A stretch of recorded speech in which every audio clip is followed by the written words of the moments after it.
Hello there. Hello, everybody. Hi, Pips. How are you? How are we all feeling? I am very excited. Very excited. I find someone who lived on a smaller island than me. Isn't it amazing? Yes, very, very cool. Today, my guest, my Feng Shui expert is Alex. So do we say Alexandra or do we say Alejandra? Alejandra. Alejandra.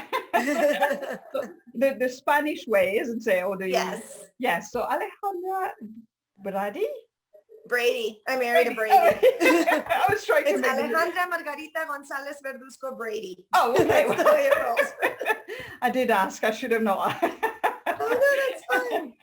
Oh, it's brilliant. So just yes, we were just having a little conversation, and you mentioned that you live on another very, very pretty area. Where about are you at the moment?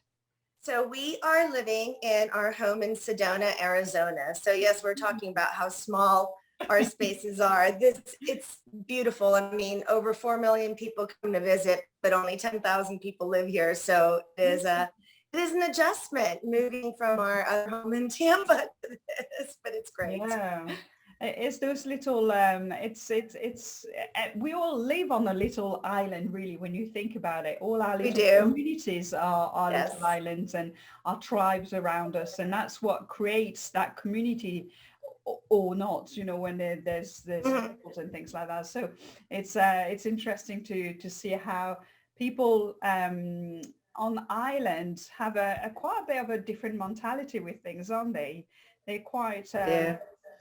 they're quite hard to kind of move things forward or talk about more creativity or alternative things. How have you found it in well, about with the Feng Shui? With the feng shui here, I do have a couple of clients that are very open-minded. Sedona is an interesting mix. So it is energetically very advanced. I mean, people come here for energy healing and to work with masters. And I mean, there's just some incredible teachers and people that you can find to do a lot of self work with. I think there's a disconnect that people don't always take what they've learned for themselves and apply it to their home here. So they're very open to work on themselves. And I think that's amazing. I try and do that as much as I can too. But then they forget that their home is a part of their family and a part of them, because what is closest to you, matters the most. So I still get a lot of questions of, and what is feng shui? But there are some people who are starting to open, and I do have some clients here who are quite open-minded and very excited about, working not only on themselves, but on their home and have the entire environment support themselves. Yeah. But it's a bit of a challenge because there are also people who've been here, their whole lives that don't want to see anything change and don't like anybody new coming into the town. And I'm new. We've only had our home here for 3 years. So a bit of everything. Yeah. How did you get to Feng Shui then? How did you start with Feng Shui? There's always a little story behind how we all start, isn't it? There's a good story, and I am so going to start calling it feng shui. I cannot get over how you say that. I love it so much. I just can't. I love it. So feng shui for me found me. Yes, found me. I realized I've been looking backwards, right? So I realized once I came into feng shui that I'd kind of been looking into energy and stuff for about a decade, but I didn't know what to call it. I didn't have anyone to talk to about it. And I just didn't explore it, in all honesty, busy raising my child and, our home and traveling and all that other stuff that takes up so much of your time.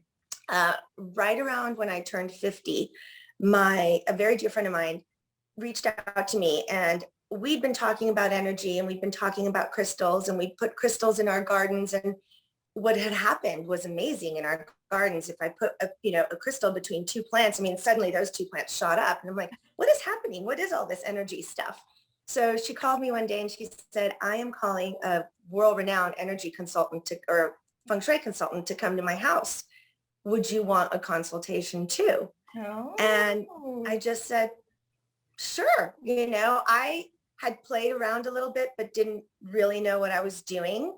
As Mm. we all do at the beginning, you know, you read different articles and you read different things here and there online, and you're like, oh, okay, I'll just put this here and that makes everything better. Yes and no, right? So the consultant came to my house. She started walking around. Within 10 minutes of being in my home, she looked at me and she goes, you will be doing this for a living. Oh, wow. And I remember looking at her and going, TikTok lady, you are super expensive. Because she's very, very well known and she's worth every penny. But I was like, I'm writing my notes. Just tell me what to do so I can go do it at my house. You know, it's like, great. You think I'm going to be one of you. That's great. Let's keep going. So she left. I started implementing her changes. Within a month, the change in our home it was a different house. It literally was a different house. The energy was completely different. My husband had been very closed off when she was there and just was kind of like, I don't know what this is. I have no interest in all of this. A month into it, he's like, so what do you want to work on next? And that is huge.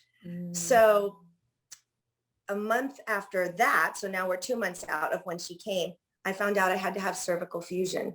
And that was a complete shock to us. There was no reason why I wasn't planning it. It wasn't expected. And that finally, I think the universe had been knocking on my door for a long time. It finally got me because there was nothing I could do. After the fusion, I was in a neck brace for, 6 weeks. Couldn't really do much, couldn't do anything. I reached out to her and I said, you said that you were going to, you saw me doing this. Would you take me on as a student? I've shut down my interior design business because I really can't do anything except heal for the next year. And she said yes. And so for the next year, I studied directly under her a year and a half because it was slow with the recovery. I could only do so much. My head would start to hurt after a while. I studied until I became a certified Feng Shui consultant under her. Miss Karen Rock Carter, I love her dearly. And now she's become a very dear friend as well, but she's an incredible teacher.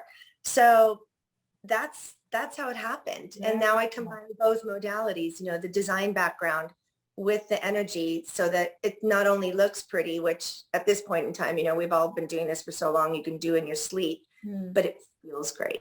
Yeah.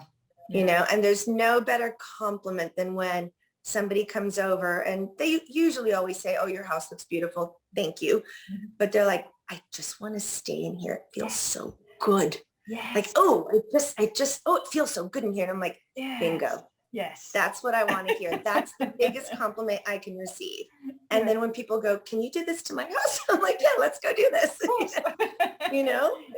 That's the whole point, right? Is to create a haven for your client, for your space. And that's, exactly. That's what Feng Shui is all about. It's about making people feel good.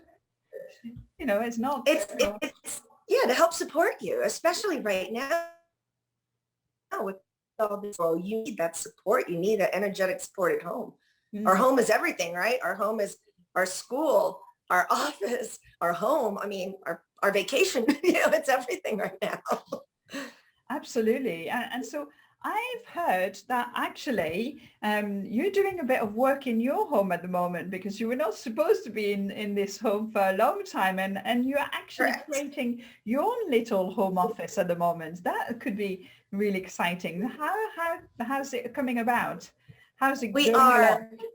Yeah, we are. Again, so this was our second home. This was our vacation home. So I had all bedrooms so that everybody could come and be together and have fun and relax.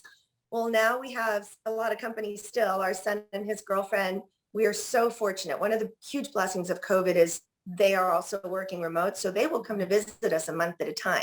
And now her sister's here as well. So that means 5 people right now need office space in this house that doesn't have an office, and that's become a bit of a challenge. So we finally decided, because we don't know when we are rebuying another, when we're buying another home, we're kind of waiting for the markets to calm down and see where we want to go. Because again, my husband can now work anywhere.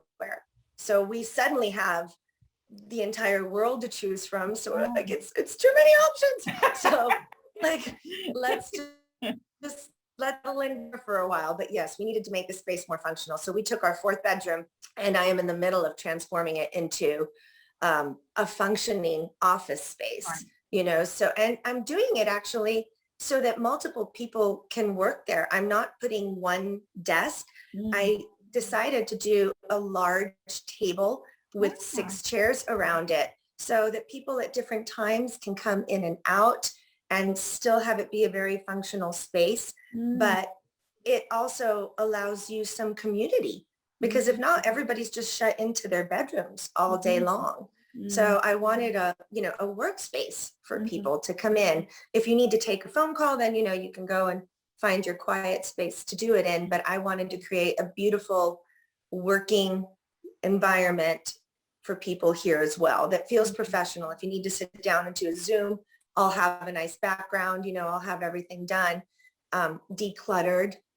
I'm using the bagua to run through the room itself. Right. So I'll be doing that.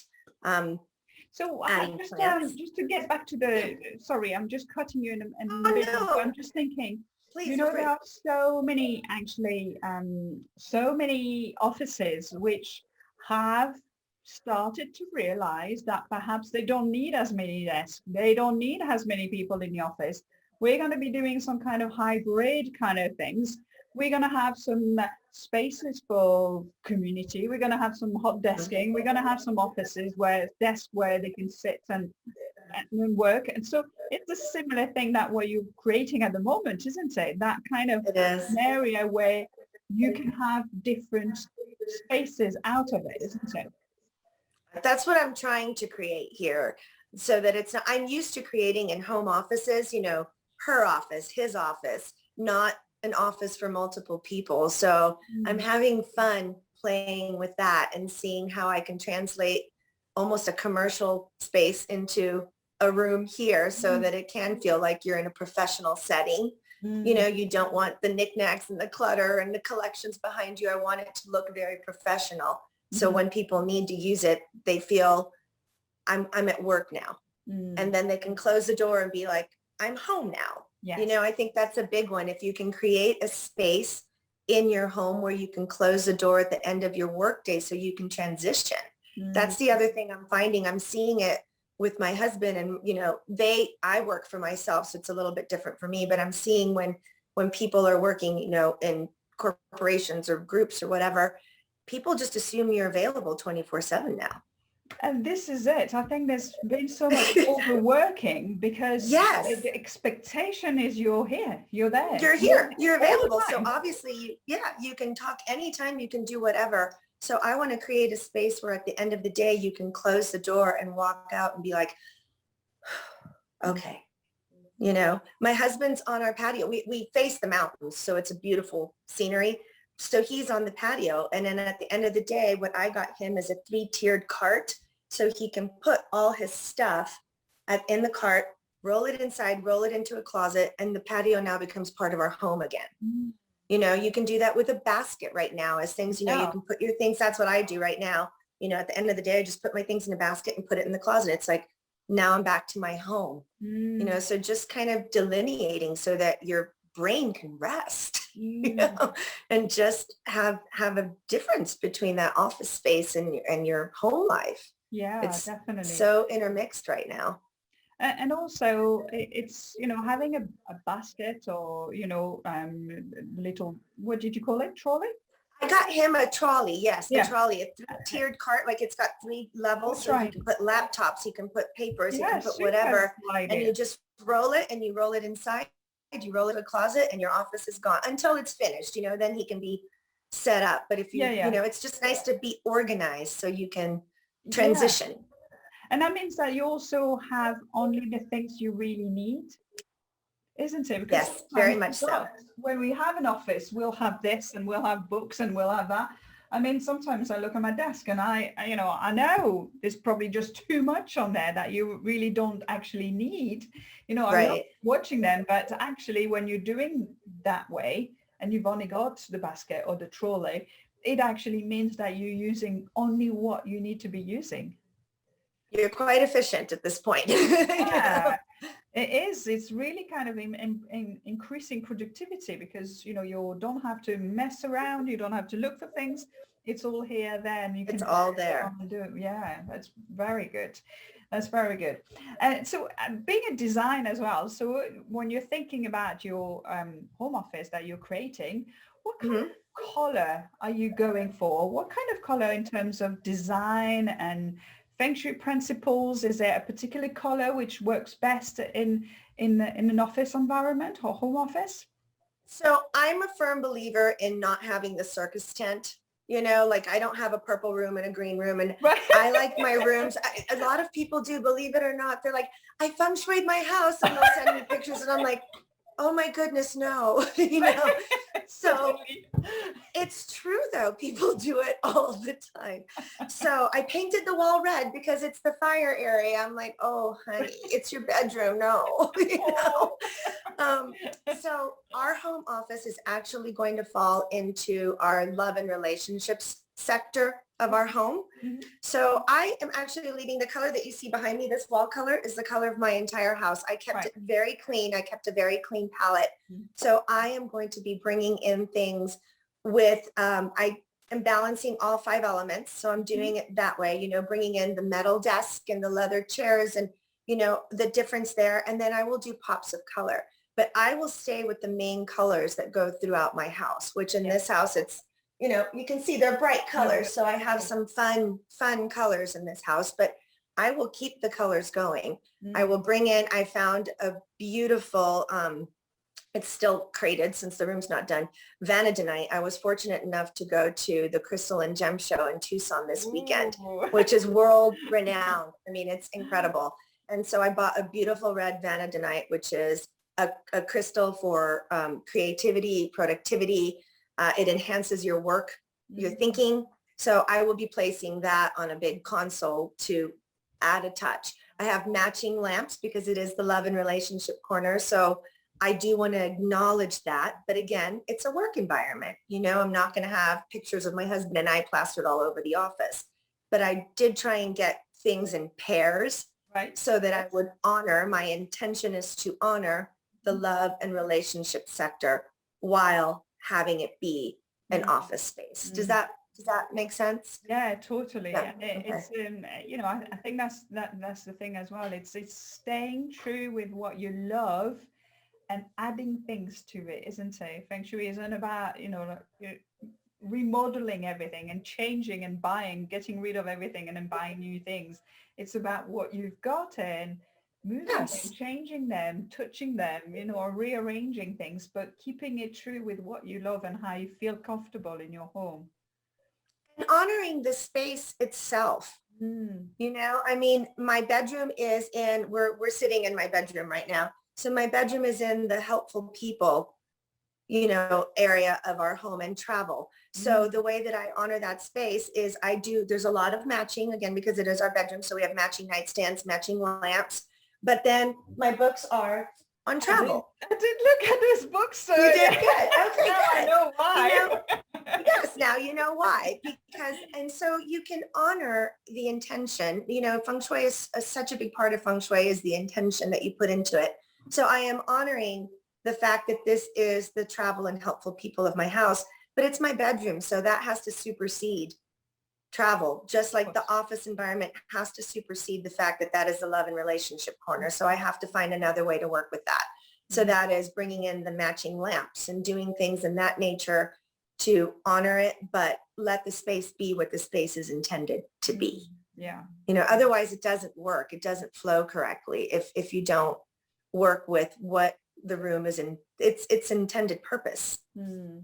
How do you think, well, how easy is it for actually, let's say, a corporate environment, a corporate office, to actually create a similar feel without, getting into all the employees feeling like, oh, they're just, too cool and, they're not working. And so you need Right. yang energy in a corporate office to say, but how can you actually balance that nice feel about it and a bit of punch and a bit of energy for everybody to stay awake?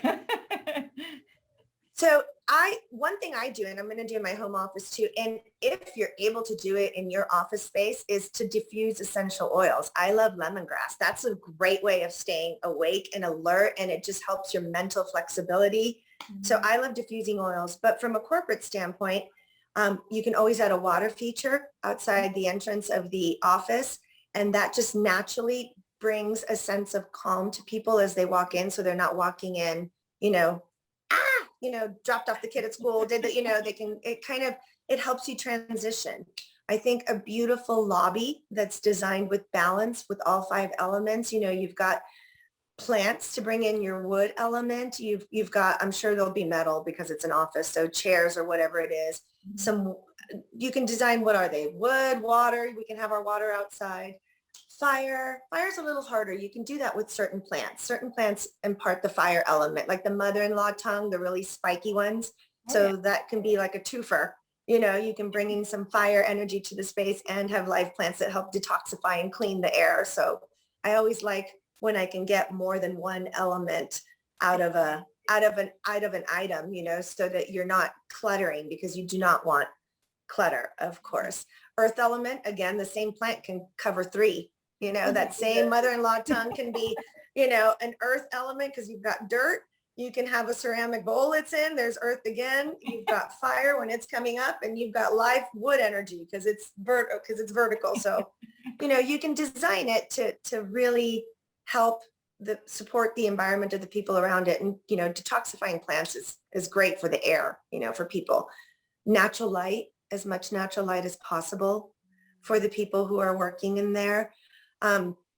If people do have their own offices, allowing them to put their desk in command position, I think is also important. And that command is when you have a solid wall, right? Okay. Behind you, and you're looking out, in case people don't know what it is. Yes. And you're looking out and you can see what's going around.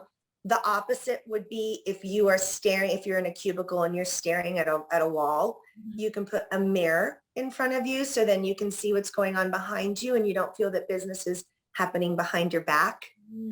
Type thing. That's it. Exactly. No, exactly. I've even seen, and I've heard it suggested, where if you are in a small cubicle and let's say they don't allow you to put a mirror, you can do something as simple as hanging a red sweater or a cardigan on your chair back, if that is allowed, because there are different rules everywhere.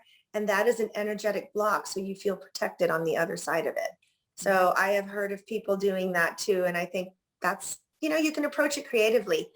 If you don't have a lot of support, I think you can always take one of these, our lovely little Bagua map, and tape it underneath your desk. So your intention is there. If you don't have a lot of room, your intention is there to have energy support you. You can stick it, you can put your laptop on top of it. So the intention is there. If you have the space, you could always add something for each of, you can Bagua your desk. You can add something in each area. In the family area, you can add a wooden frame with your family. In the wealth corner of your desk, you can add a jade plant. In the fire element, you can add a candle. But I don't want clutter. You don't want to create clutter, but you can add certain touches in your work environment as well to help keep that energy up for yourself. What I never like to see are collections. I walk into so many office buildings and people have little, beanie babies or things lined up on their office sills. And I'm like, this gives off the wrong vibe. It's supposed to be professional and it gives off too playful a vibe. I know it might make you happy, but it's not. Take it home. Have your collection at home, Stay professional in the office. You'd be surprised what I've seen. I'm like, no, this is just a no. It's probably going to be one of the biggest problem, isn't it, really, when people are going to be starting working a hybrid and teams are not going to have their own kind of desk. They're going to be hot desking. They're going to be one to the other. How can you feel, what kind of things could you take with you to actually kind of ground you a little bit whilst you're on that kind of hot desk? That's, maybe that's where I think this comes in really handy. If you just print one out and you literally can sit your computer on it. So it doesn't have to be a big conversation with anybody else or what are you doing or why are you doing that? You can just have it underneath. You can tape it to the bottom of your laptop if you want. Yeah. I have one and on the driver's side, you know, where my feet are for the car, I have a Boggle map in there. And Yay. it's just protection for me in the car, you know, so I put the career area facing my seat. And so it sits that way, Yes. you know, and it's just so you can do the same thing. You can put the career area of this, tape it under your laptop, and it'll be facing you, you know, where you want the career, where your mouse pad is. And it's that simple if you have to move them around and be that mobile. If you can have a few things, I mean, if you can carry a little plant with you, or if you can have a diffuser or anything like that, I mean, I think those are beautiful chi enhancers. But if you're hot dusking it, there's not too much that you can have with you. You know, you're pared down, just like my husband on the patio. Take it, roll it out. Exactly, roll it in, roll it out. I guess the thing with the essential oils, which, you know, you obviously like, and, you know, I do too. I'm very, I think Depends on your area. You can actually, you could just have them on your, just on yourself. Wrist, you kind on of, your wrist. And it doesn't have to, have a diffuser. You can just, having it, it's already kind of, you'll feel it subconsciously. It's there, isn't it? Absolutely. That feeling. And they make rollers too. You know, you can get diffusers, you can get essential oils and rollers. So you can just take it out and roll a little bit on you. And, you know, it's just your own personal way when you cannot have anything physical with you of keeping your energy up and aligned and centered and, you know, get you through the workday. I love lamps too. I think lamps are beautiful. If you have that opportunity, you know, to have lamps, I think that they help create a really nice work environment too. But it's so different right now. I think we just have to be as portable as possible. And as, you know, so to me, just having that little boggle with you all the time and setting your intention will truly help if you just cannot have anything else with you. It's beautiful. And I know you love crystals as well. I mean, I do. How you started. So any crystals for business that, you know, you would recommend, like to give a, you know, well, perhaps we have the crystals. Oh, that you've were frozen, but I think I know what you're asking. some the Wi-Fi crystal, you know, reduce You've frozen, but I think I know what you're asking. Yeah. Hello? Hi. There you are. Okay. For like EMF, to reduce EMF by your computers and stuff, shungite is wonderful to reduce EMF. So that's a good crystal to have. Malachite. Oh, we're having a little bit of a glitch. There you go. You're back. Okay. So shungite is great for reducing EMF. You can have a piece next to your computer. I love clear quartz. To me, that is just the master stone. So that can help clear negative energy. That's a great one too. I mean, if your employers are willing, I have a plastic surgeon's office in Tampa who was so open to all of this. And we put beautiful crystal specimens in the lobby and the waiting room for his patients. And it just makes you feel so good when you're sitting there waiting, or, you know, so if that's something employers are able to do, to have some gorgeous crystal specimens, I mean, the more the better. But if you just want to have a small piece of crystal quartz next to you on your computer, that's great too, to deflect negative energy and help bring in some positive energy as well. That's brilliant. Oh, that's brilliant. Thank you so much, Alexandra. You're welcome. For those all those tips. It's just amazing. I really enjoy. I'd love to see what you do with your office when you're finished. Share Absolutely, yes. I'm sure you're. Now we're just in the waiting period. You know, everything's taking so long to be manufactured and delivered, so we're just waiting for pieces of furniture at this point. But yes, I will share with you when it's all done, and I will share with all of you guys so that you can see how our little workspace in Sedona turned out. Excellent. And if people want to connect with you and know more about you, where should they go? So I'm on Instagram at Alejandra G. Brady Lifestyle. My website, alejandrabrady.com. And then my Facebook will kind of link from all of those as well. So those are the two simplest ways to get a hold of me. All right. Well, what I'll do is I'll put it on the link just below here, so people can just click. Well, Oh, click. great. Thank They'll you. have a look at it. They'll be able to have a look at it. Sure. And thank you so much. If you want to watch more videos, there's lots more. You can just subscribe, press on the little button there and the little bell so you can hear when, you know, I'm uploading some new videos. And it was just amazing. Thank you so much. It's just so beautiful. And yeah. Thank you. Thank you for asking. This was so much fun. I look forward to well, staying in touch with you on social media and Absolutely. and keep connected. Maybe we'll have some fun over on Clubhouse or something. We'll do something fun next. Yes, I like it too. I'm just getting into that one. Oh, I think so. Well, there's just too many of them, isn't it? Too many. Yes. Too many social media, but yeah.